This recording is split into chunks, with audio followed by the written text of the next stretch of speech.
आप देख लीजिए चैंपियंस ट्रॉफी का वो फाइनल हारे हैं, वो आज 4 साल 5 साल हो गए उनके दिमाग से वो भी नहीं जा रहा है। तो जी। मेरा वो तो मतलब पता नहीं क्या है, 38 ऑल आउट हम ऑस्ट्रेलिया के साथ हुए थे, वो आज तक वो नहीं भूले हैं, पर उनको ये याद नहीं है कि वो सीरीज हम 3-1 से जीते हैं, 2-1 से जीते। तो ऐसा है कि वो फिर शांत उनके दिमाग में वो शांति रहती नहीं है, वो कहने को बड़ा दिखाते हैं। उनके टीवी एंकर्स पे बड़े वो चिल्ला-चिल्ला के कह रहे होते हैं कि हम इंडिया के ये हैं, हम फलाना, हम ढिमकाना। जय हिंद दोस्तों, क्रिकेट की बात में आप सबका स्वागत है। तो स्पीचलेस हूँ मैं, क्योंकि कल मैंने बहुत सब कुछ एक्स्ट्रा बोल दिया था, तो इसलिए over to him now. I can't say anything now, I am just, Pakistan made me silent, so over to him now. तो जिन लोगों को पहले तो ये पता नहीं है कि ऐसा रिएक्शन क्यों आ रहा है, वो हमारा पिछला वीडियो देखें, उधर से आपको पता चल जाएगा कि ऐसा क्यों हो रहा है। तो कल एक प्रिडिक्शन की गई थी, इन्होंने अपनी न्यूजीलैंड चूज की थी और पाकिस्तान मैंने चूज की थी, और काफी टकराव हुआ था हमारे बीच में। अगर आपने वो वीडियो नहीं देखा तो पहले वो देख के आइए, उससे आप समझ जाएंगे कि कितना माहौल गर्म गया था और तभी क्या अभी कैसे क्या हो रहा है।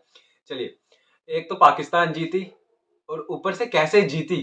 जीतना तो चलो आप कहते हो कि क्लोज मैच हुआ, कोई मुकाबला ही नहीं था। मतलब मेरे को लगता है कि बोरिंग मैच अगर कहा जाए। सेकंड इनिंग्स में तो बिल्कुल भी मजा नहीं आया, कहीं से कुछ नहीं। जिस तरह के कैचेस छोड़े गए, जैसा अगर आज आप भी देखे जाए, कल में जिस मकसद से बोल रहा था कि पाकिस्तान फाइनल में आनी चाहिए, आज जिन जिन ने मैच देखा होगा, ये ऑब्जर्व किया होगा कि पाकिस्तान ने 152 पे भी हमें कितने सारे चांसेस न्यूजीलैंड को दिए।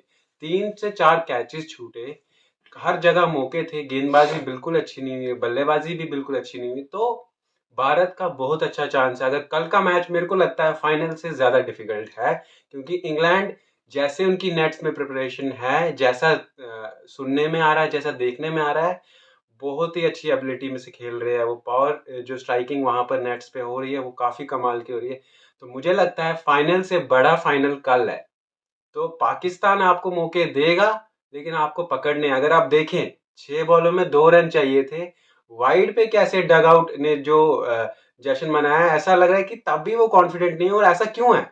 ऐसा इसीलिए है क्योंकि जिम्बाब्वे वाला मैच हारे है, और ऐसा इसलिए भी है क्योंकि पाकिस्तान जो करता है, और उन्हें आज भी मौके दिए, बशर्ते आप पकड़े तो आपको चांसेस, आपका वो मैच हो सकता है। तो ये रहा था कि हम पाकिस्तान नहीं जो नहीं, आप देखिएगा, मैं इस पे एक बात ऐड करना चाहूंगा। न्यूजीलैंड के एफर्ट्स आज जीरो थे, बैटिंग में जीरो थे, 4 विकेट आपके डाउन है और एंड ओवर तक उनकी हिटिंग नहीं स्टार्ट हुई। तो बेश उन्होंने कोई क्रिकेट कोई महान नहीं खेला है कि महान क्रिकेट खेल के वो हार गए हैं। वो बिल्कुल एक जीरो जीरो नंबर की क्रिकेट खेले हैं। उन्होंने कोई अव्वल क्रिकेट नहीं, बिल्कुल जीरो दर्जे की क्रिकेट खेली है। आपके पास 6 विकेट हाथ में है, और आप 19वें ओवर तक आपकी कोई हिट हवा में जा ही नहीं रही। यार ठीक है, हवा में जाएगी, आउट हो जाओगे, बट हवा में कोई हिट जा ही नहीं रही उनकी। वो कोशिश ही नहीं कर, मैं पूरा मैं अब मारेंगे अब मारेंगे अब मारेंगे। तो भाई कब मारोगे? ये डर होगा कि आज शाम को बात भी करनी है, कम से कम थोड़े रन तो बना रन तो बना लो भाई, क्या बात करें। मैं चलो ठीक है, आप 16वें ओवर के बाद तो नसीम शाह का एक शाहीन अफरीदी, चलो ठीक है, नसीम शाह का ओवर है, आपके पास हैरिस रॉफ का ओवर, आपके मोहम्मद वसीम का ओवर है, चलो ठीक है, आपसे छक्का नहीं लगता, आपसे चौका नहीं लगता, आप हिट तो करो, आप हिट। जिम्मी नेशम वो पता नहीं कौन सा शॉट, चलो एक चौका निकल गया, हवा में एक शॉट नहीं गई, हाँ आप 8 आउट होते, 7 आउट होते तो मान सकते थे, 4 आउट आप हो। तो अगर आप 4 आउट पे भी हिट नहीं मारोगे तो मेरा नहीं ख्याल है न्यूजीलैंड बिल्कुल जीरो दर्जे की क्रिकेट खेल के आज बाहर हुआ है। और न्यूजीलैंड सिर्फ इंडिया को हरा सकता है बड़े मैच में, क्योंकि इंडिया प्रेशर में आ जाता है, वो उसका भी कोई मेरे पास कोई जवाब नहीं है। बट पाकिस्तान ने अपनी नर्व्स को हैंडल किया अच्छे से, और वो मैच बिल्कुल एक कोई मैच नहीं था ये, वो ऐसा था कि लेके चले गए मैच, न्यूजीलैंड को अपना टिकट दे दिया, भाई ये लो आप अपना टिकट, आप जाओ जी वापस बिल्कुल, न्यूजीलैंड। compete कहीं से नहीं हुआ। अगर मुझे भी मजा नहीं आया मैच देखकर। ये सेमीफाइनल वाला मैच नहीं था, कोई फाइट नहीं। अब कैसे, मतलब आप जो देखेंगे उनके कितने रनआउट्स, मतलब रनआउट्स तो चलो एक है, उनके हाथ में बॉल नहीं आ रही थी, कैच बिल्कुल, उनसे एक नहीं पकड़ा जा रहा था। बिल्कुल। ठीक है, कॉनवॉय का कैच देखिए आप, इतना डिफिकल्ट कैच नहीं है उस लेवल पे। जिस तरह की न्यूजीलैंड टीम है, उनको वैसे कैच पकड़ते हैं और पकड़ने चाहिए थे। आप मतलब आपने एक तो स्कोर कम बनाया, ऊपर से आप इतनी फिसड्डी फील्डिंग करेंगे तो डिजर्व करते हैं वही मैच हारना। चलिए, अच्छा मैच रहेगा इंडिया पाकिस्तान का। हम तो अब आज आपको वो टकराव नहीं दिखेगा क्यों कौन जीत रहा है, क्योंकि भले ही हमारा दिमाग कुछ कह रहा हो, लेकिन आज से लेकर कल तक तो आप दिल की बात सुनी जाएगी, दिमाग को हावी होने नहीं दिया जाएगा। तो आज हमारे बीच में कोई टकराव नहीं है। भारत की जीत की प्रार्थना करेंगे और कोशिश करेंगे आपको पूरी एनालिसिस आप इस वीडियो में देख पाएँ कल के मैच की भी। चलिए अब आज का मैच यहीं पे समाप्त करते हैं। कुछ खास मज़ा नहीं आया, पाकिस्तान जीता।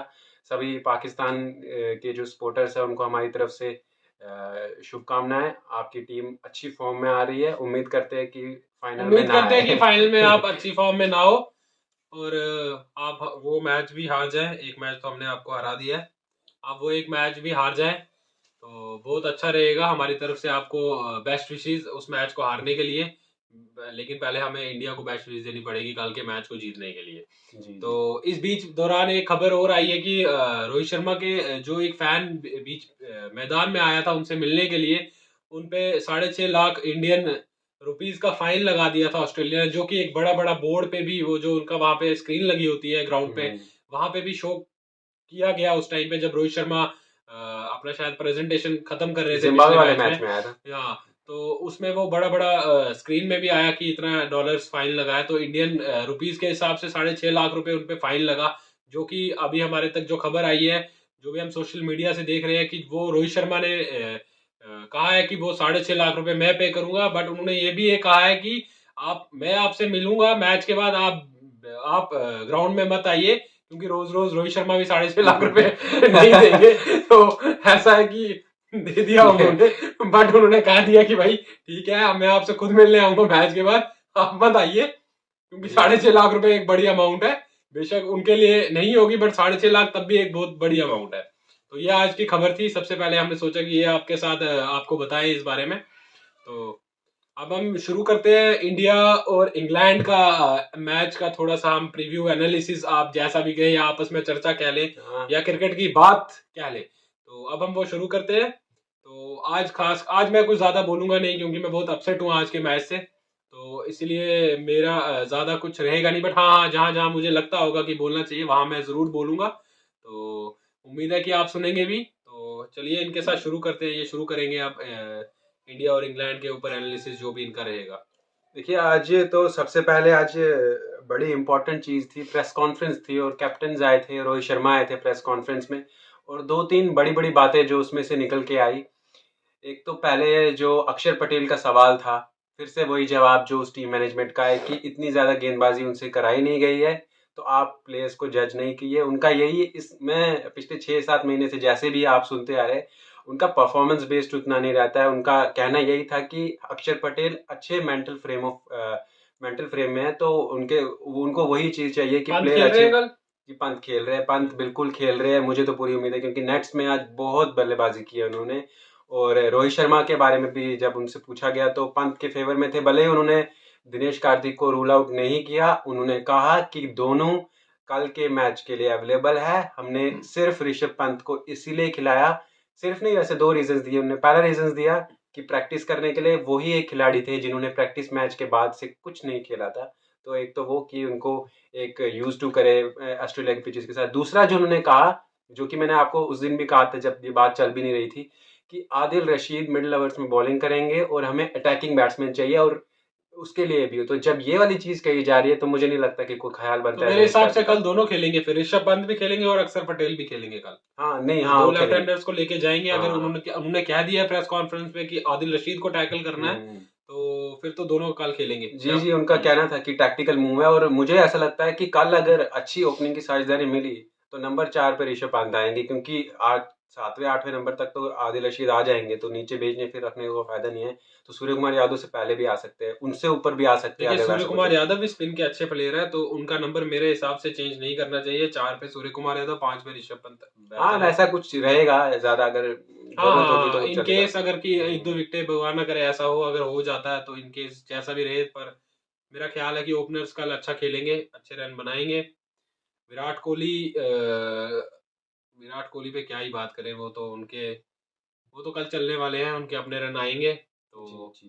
विराट कोहली का ऐसा है, रोहित शर्मा का चलना थोड़ा जरूरी है हमारे लिए। रोहित और शर्मा। एक इम्पोर्टेंट सवाल जो प्रेस कॉन्फ्रेंस में पूछा गया है, जो हम सबका सवाल था कि आप कैसे देखते हैं कि जो बड़े प्लेयर्स होते हैं वो बिग मैचेस में नहीं चलते इंडिया के, तो क्या उससे उनकी ग्रेटनेस जज की जा सकती है।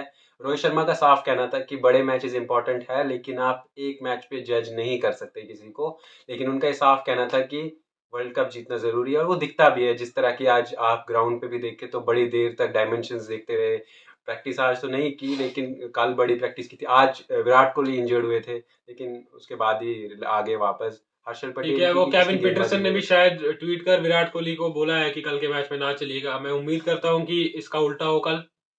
नहीं, अच्छा तो मुकाबला होगा। ऐसा मुझे है। तो मैं हम तो काफी एक्साइटेड है, और आपके लिए हम। देखिए, वैसे प्रेशर तो अब हमारे ऊपर आ गया है, क्योंकि फाइनल में एज ए क्रिकेट मतलब प्लेयर नहीं, एज ए क्रिकेट फैन प्लेयरों पे तो प्रेशर नहीं होगा। तो फैंस पे तो प्रेशर आ चुका जी होगा जी आज जी के जी। मुकाबले के बाद, क्योंकि ऐसा है कि पाकिस्तान से हारना यानी कि वो फिर पूरी उम्र आपको सुनना है। तो हम अगर हाँ जीतेंगे, हम हमारे साथ हम हमारे यहाँ से इतनी कोई रिएक्शन आती नहीं है। मतलब पॉजिटिव रहिए, जीत जाएंगे, तो हम जवाब नहीं देंगे। नहीं, हम अगर मैं उस चीज में कह रहा हूँ कि अगर हम जीतेंगे, हमने तो जीत रहा है, अगर हम जीतेंगे, आप देख लीजिए चैंपियंस ट्रॉफी का वो फाइनल हारे हैं, वो आज 4 साल 5 साल हो गए, उनके दिमाग से वो भी नहीं जा रहा है। तो जी। मेरा वो तो मतलब पता नहीं क्या है। 38 ऑल आउट हम ऑस्ट्रेलिया के साथ हुए थे, वो आज तक वो नहीं भूले हैं, पर उनको ये याद नहीं है कि वो सीरीज हम 3-1 से जीते हैं, 2-1 से जीते। तो ऐसा है कि वो फिर शांत उनके दिमाग में वो शांति रहती नहीं है, वो कहने को बड़ा दिखाते हैं। उनके टीवी एंकर्स पे बड़े वो चिल्ला चिल्ला के कह रहे होते हैं कि हम इंडिया के ये है, हम फलाना, हम ढिमकाना, बट इंडिया जैसे हारता है तो उनके सारे ट्विटर हैंडल्स चालू हो जाते हैं। फिर वो ये नहीं देखते हैं कि हम अभी तक इनकी सपोर्ट कर रहे थे, इंडिया अच्छा है, विराट कोहली अच्छा है, फिर तो वो विराट कोहली पे भी मीम्स बनेंगे, रोहित शर्मा पे भी बनेंगे, और कोई भी इंडियन प्लेयर हो उस पर बनेगा। तो फिर हमारे लिए थोड़ा मुश्किल हो जाता है वो हैंडल करना। इसलिए अब प्रेशर हमारे पे आ गया है, हमने घबराना नहीं है। हाँ, तो घबराना नहीं है हमें। हम पहले इंग्लैंड को हराएंगे, उसके बाद पाकिस्तान को भी हराएंगे, तो तब तक हम घबराएंगे नहीं, उनको हराएंगे, उसके बाद देखेंगे फिर 2000 वर्ल्ड कप तो अगला तो इंडिया में ही है, तो फिर हराएंगे पाकिस्तान को जब आएगा इंडिया। नहीं, तो अभी तो वो कह रहे कि वो नहीं आएंगे, जिस तरह की वहां से बातें चल रही है। चलिए, वो अगला विषय है, नहीं उस नहीं, पर वो बात आएंगे, नहीं। वो आएंगे, उनको आना पड़ेगा। नहीं आएंगे तो एक टीम कम हो जाएगी, उनके लिए ही नुकसान है, उनका उनका रेवेन्यू जनरेट नहीं हो पाएगा, तो वो ऐसा तो वो कर नहीं सकते, उनको तो आना पड़ेगा। तो ये है चलिए। कि अब ये आगे आपको बताएंगे कि क्या एनालिसिस रहेगा। इंग्लैंड की टीम ऑन पेपर्स काफी स्ट्रांग दिख रही है। हाँ, ऑन पेपर्स क्या, अगर उनका एक प्लेयर ओपनिंग में जॉस बटलर, और शायद ओपनिंग उसके साथ वो आ जाएगा हमारा सॉल्ट, फिल सॉल्ट भी है, तो उनकी तो ऑन पेपर्स और ऑन ग्राउंड भी टीम अच्छी दिख रही है। लेम लिविंगस्टन है उनके पास बेन स्टोक्स है। स्टोक्स बड़े तो प्लेयर है, बड़े बड़े मैच के प्लेयर है, बड़े तो मैच के प्लेयर स्टोक्स है वो। स्टोक्स और बटलर एक इंपॉर्टेंट विकेट रहेगी, तो उनकी विकेट्स लेनी जरूरी है। बाकी हम इंडिया की 11 अगर हम एनालिसिस करें तो सेम रहेगी, मुझे देखिए, नहीं सेम लगता। रहेगी जो जिम्बाब्वे के साथ हाँ, खेली थी मेरे। तो ओपनिंग हमारे पास ऐसा ही रहेगा कुछ। रहेंगे रोहित शर्मा, और उनके साथ केएल राहुल। 1 डाउन फिर से विराट कोहली, फिर 4 नंबर पे सूर्य कुमार यादव, और 5 नंबर पे ऋषभ पंत। एक्सचेंज भी हो सकते हैं। 6 पे हार्दिक, 7 पे अक्षर, 8 पे अश्विन, 9 पे शामी, और 10 पे अपने ये क्या नाम है इनका, अर्शदीप, अर्शदीप, और 11 भुवी। पे भुवी। तो ये हमारी टीम रहेगी। अगर इसमें कोई चांसेस है किसी के आने के, तो मैं कह रहा हूँ कि अक्षर की जगह यूजी यूजी चहल आ को सकते हैं। खिला। बाकी मुझे वो चांसेस भी अगर देखा जाए तो 10% के करीब ही लग रहे हैं, क्योंकि नहीं लगता मुझे इतने बड़े मैच में वो बैटिंग के साथ ही जाएंगे। तो ये थी इनकी प्लेइंग 11। अब हम आगे डिस्कस कर लेते हैं कि क्या स्कोर रहा है। देखिए, कल एडिलेड में मैच है, वहाँ पे बैटिंग पिच है, तो अच्छा स्कोर बनता है। लेकिन बिग मैच है, तो मुझे लग रहा है बैटिंग फर्स्ट करनी चाहिए, अच्छा स्कोर खड़ा करना चाहिए। आज भी अगर आज के मैच से आप जज ना करें, क्योंकि पहले तो घबराना नहीं है, क्योंकि आज पाकिस्तान ने मौके दिए थे। तो अगर बैटिंग फर्स्ट करके भारत 160 170 तो नहीं, 70 180 तक पहुंचाना पड़ेगा, क्योंकि इंग्लैंड की बल्लेबाजी। देखिए मेरे तो आप चांसेस मिलेंगे, हाँ, और ठीक ठीक बड़ा ठीक। अच्छा मैच बनेगा। आप पहले 1-2 विकेट लेके प्रेशर में डाल सकते हैं, और चेज करना बड़े मैच में थोड़ा मुश्किल हो जाता है। आज भी देखिए, अगर कैचेस हो जाते तो चांस बन इस जाते पे मेरे मैं ऊपर। इतना ही ऐड करना चाहूंगा कि इस पे मेरी राय इनके साथ मिल नहीं रही है। मेरा मानना अलग है। मेरा मानना है कि आप चेज करिए, आपकी टीम चेज अच्छा करती है। हाँ, हालांकि आपने पहले बैटिंग करते भी काफी मैच जीते हैं, तो मेरे हिसाब से आपको चेज करना चाहिए। स्कोर का अंदाजा होता है कितने हैं, अगर आपके 160 है तो आपको पता है आपको किस रेट से खेलना है, आप पे इतना प्रेशर नहीं होता है एज ए चेजिंग टीम, और आपके पास सबसे बड़े दुनिया के नंबर 1 चेजर है विराट कोहली। तो आप उनका यूज करिए। अगर आप टॉस जीते तो मेरे हिसाब से आप चेज करिए। ये एक हवा बना रखा है कि बड़े मैच में चेज नहीं होता है, चेज नहीं होता है, तो वो तो पाकिस्तान ने कर दिखाया, उन्होंने तो आराम से चेज कर दिया। हालांकि अगर वो पहले बैटिंग करते तो फिर उनके लिए भी मुश्किल हो जाता। पाकिस्तान ने मौके दिए थे, अगर हाँ, उनके मौके कैच दिए। दिए होते तो वो फंस देखिए, जाते। मौके लास्ट दिए। में भी वो फंस गए, लास्ट ओवर पे ले गए इतनी बड़ी पार्टनरशिप बना के भी। नहीं, भारत अच्छा चेज करता है, मैं इस सपोर्ट में नहीं हूँ कि पहले बल्लेबाजी, लेकिन मैं कह रहा हूँ कि अगर फर्स्ट बैटिंग आती भी है तो घबराना नहीं घबराना है, नहीं है हमें। चांसेस बनते हैं उसमें भी, ये सोच के नहीं। बाकी करनी सेकंड कर सकते हैं, भारत के लिए ज्यादा अच्छा है क्योंकि इंग्लैंड नीचे तक बल्लेबाजी करता है। तो अगर चॉइस दी जाए तो सेकंड करें, लेकिन अगर फर्स्ट आए तो घबराना नहीं है, क्योंकि 170 180 पे भी बड़े मैच पे मैच बनता है अगर आप अपने चांसेस पकड़े। ये मेरा कहने देखिए, का मैं मतलब है। एक उस पे भी बात करना चाहूंगा, जो इंग्लैंड आज मैच न्यूजीलैंड और पाकिस्तान के बीच में जो बाबर आजम का एलपीडब्ल्यू था। एलबीडब्ल्यू मेरे मतलब उसकी बात काफी चल रही है, वो हाइट की वजह से। मेरे हिसाब से इतनी हाइट तो उधर थी नहीं, स्पिनर का बॉल था, सीधा सीधा जा रहा था। तो चलो ठीक है, आज उनको बाउंस हो उनके गया फेवर ऑस्ट्रेलिया में के पिच चला पे गया, तो वो ठीक कह नहीं है, उनके सकते। फेवर में चला गया। उसके बाद उन्हें मतलब उनका मैच देखने में कुछ मजा नहीं आया, कुछ जोर लग नहीं रहा था न्यूजीलैंड से। वो पता नहीं सोते, रात को नींद उन्होंने की नहीं थी, तो वो ग्राउंड पे सारे सो रहे थे, आधे ड्रेसिंग रूम में सो रहे थे। पता कुछ उनका अता पता ही नहीं था आज तो। न्यूजीलैंड तो फिर सेट ही लगा अगर बिल्कुल आगे चले उन्होंने मोराल मेरा बिल्कुल डाउन कर दिया है, मेरी एनर्जी बिल्कुल डाउन कर दी है। वक्त बदल दिया उन्होंने, जज्बात भी बदल दिए बिल्कुल। उनको तो मैं कह रहा हूँ 2023 में इंडिया बुलाना ही नहीं चाहिए। उनको बिल्कुल नहीं, उनको अलो ही नहीं, उनको वीजा बिल्कुल उनके देने ही नहीं चाहिए जिस हिसाब से वो सोए हुए उनको। मैं कुछ कह नहीं सकता, बस मैं इतना ही कहता हूँ कि 2023 के लिए पाकिस्तान तो आ रहा है, वो आएगा। न्यूजीलैंड को बाइकआउट कर दो भैया, हम आपको अलाउ नहीं करेंगे इस साल का वर्ल्ड कप। आप नींद करिए अच्छे से। पता नहीं क्या सोए हुए थे आज वो, कुछ पता नहीं लगा मुझे उनका। तो बड़ा मैं दुखी हो गया आज के मैच से। मेरा पूरा सपोर्ट न्यूजीलैंड को था, इवन तक कि मेरे ड्रीम 11 में टीम बनाई थी, उसमें 7 प्लेयर न्यूजीलैंड के थे, और उसमें भी डैरल मिचेल को नहीं लिया था। तो आप खुद ही अंदाजा लगा लिए कि मेरी हालत क्या हुई है उसमें। डैरल मिचेल एक ऐसा प्लेयर है जो चला, और वही मेरी टीम में नहीं था। चलो ठीक है। चलिए, अब जाते जाते हम एक हमने नया सेगमेंट शुरू किया है जिसमें हम प्लेयर्स, इंपॉर्टेंट प्लेयर्स, जो पिक ऑफ द प्लेयर, एक प्लेयर हम सिलेक्ट करेंगे दोनों टीमों में से। एक ये करेंगे, एक मैं करूंगा हर तो टीम से। दोनों टीमों में से हम एक एक प्लेयर सिलेक्ट करेंगे, और अगर आपको ड्रीम 11 पे टीम बनानी हो तो उसमें चूज कर सकते हैं। आपने प्रिडिक्शन मेरी तो देख ही ली हो, तो उस बेसिस पे आप जा सकते हैं। इनकी भी आप भैया मेरी से भी जा सकते हो, एक आधी ऊपर नीचे होती रहती तो आप है, जा सकते हो। आपको तो सबसे पहले घबराना नहीं है। तो ठीक आपको है। अच्छा लगे तो हम अपना बता सकते हैं कि हमें क्या लग रहा है कि कल कौन सा खेल सकता है। तो पहले ये स्टार्ट करेंगे। देखिए, इंडिया से अगर मैं बैटिंग अगर मतलब बैटिंग यूनिट की मैं बात करूं, उसमें इंपॉर्टेंट प्लेयर मेरे हिसाब से कल के मैच में ये अपने सूर्य कुमार यादव। नहीं, बॉलिंग बैटिंग में से एक जो परफॉर्म बेस्ट करेंगे वो बताना है आपने। ठीक है, मतलब ऐसा है। हाँ, ठीक है। तो बैटिंग बॉलिंग में अगर हम दोनों को लेके चले, तो तब भी मैं सूर्य कुमार यादव को ही रेट करूंगा सबसे ऊपर। हमारे मेन प्लेयर है।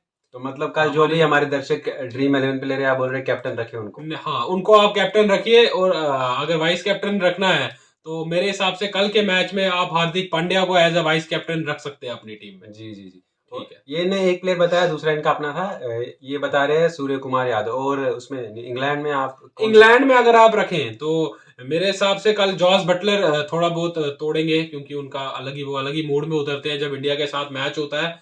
हालांकि ज्यादा नहीं बनाएंगे, नहीं बनाने चाहिए, बट वो खेलेंगे। उनके 30-40 रन मुझे आते हुए दिख रहे हैं। तो मेन इंग्लैंड से मुझे वही दिख रहे हैं, और उनका बॉलिंग में सैम करन अच्छे बॉलर है, पर वो विकेट नहीं लेंगे, ऐसा मैं कहना चाहता हूँ। मैं अगर आपको बताऊं, रन्स तो कोई भी बनाएंगे। मेरे को ऐसा लग रहा है जो मतलब इफेक्टिव बैटिंग होती है ना, वो आपको कल भारत से ऋषभ पंत से देखने को मिलेगी। सब रन बनाएंगे, ठीक है। लेकिन मुझे ऐसा लग रहा है इफेक्टिव बैटिंग जो मतलब खींच ले जाता है ना मैच, वो आपको ऋषभ पंत देखने को मिलेंगे। मेरी ये चॉइस है। इंग्लैंड में मुझे लगता है फिर से जॉस बटलर, उससे आगे आप नहीं देख सकते। मुझे लगता है अगर जॉस बटलर और बेन स्टोक्स में आप विकेट ले लें उनकी जल्दी, तो आधा मैच आप जीत जाएंगे। और देखिए, जॉस बटलर हम दोनों ने इसलिए पिक किया है, जहां तक मैं अंदाजा लगा पा रहा हूं, जैसे मतलब जॉस बटलर ऐसा है कि अगर आपने जॉस बटलर को पहले 1-2 ओवर में आउट कर दिया, तो उनके एक प्लेयर नहीं, उनके 3 प्लेयर आउट हो जाते हैं उससे। तो क्योंकि वो आके सारे प्लेयर हवा में मारने वाले हैं, हवा में मारेंगे, आपको चांस मिलता रहेगा। बेशक वो 1 ओवर में 2 छक्के मार के तीसरा आपको वो फिर मारेंगे, तो आप उस पर विकेट। पर जॉस बटलर का ऐसा है कि अगर उन्होंने 1 ओवर में 1 छक्का मार दिया, वो गेम को चलाना भी जानते हैं।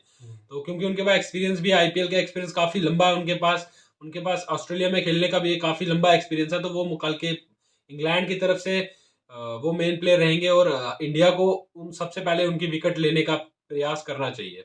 नहीं नहीं, जॉस बटलर बड़े बड़े प्लेयर है। आप जॉस बटलर कल एक इंपॉर्टेंट प्लेयर रहेंगे। तो जो 3 प्लेयर ही हुए, 4 करने थे लेकिन एक कॉमन आ गया। तो भारत की तरफ से ऋषभ पंत और आप सूर्य कुमार पे अपनी बैट लगा सकते हैं, जो भी आपको ड्रीम 11 या किसी पे भी आपको कुछ भी करना हो। और इंग्लैंड की तरफ से हमारी चॉइस है इसका नाम क्या है? Jos Jos Buttler. बटलर। तो ठीक है, कल मिलते हैं आपके साथ मैच के बाद। उम्मीद है कि उम्मीद हमारे है कि फेस हमारे फेस खिलखिलाएंगे। आज तो मैं काफी अपसेट हूँ। कल उम्मीद करता हूँ कि कल खुशी की लहर होगी। तो इसी के साथ, इसी उम्मीद के साथ आज हम आपसे अलविदा लेते हैं। अब आपके साथ हम कल इंडिया की जीत के बाद मिलेंगे और आपके साथ जीत के वो पल भी हम साझा करेंगे, आपके साथ शेयर करेंगे। तो आज के लिए बस इतना ही। जय हिंद, जय भारत। चलिए, जय हिंद।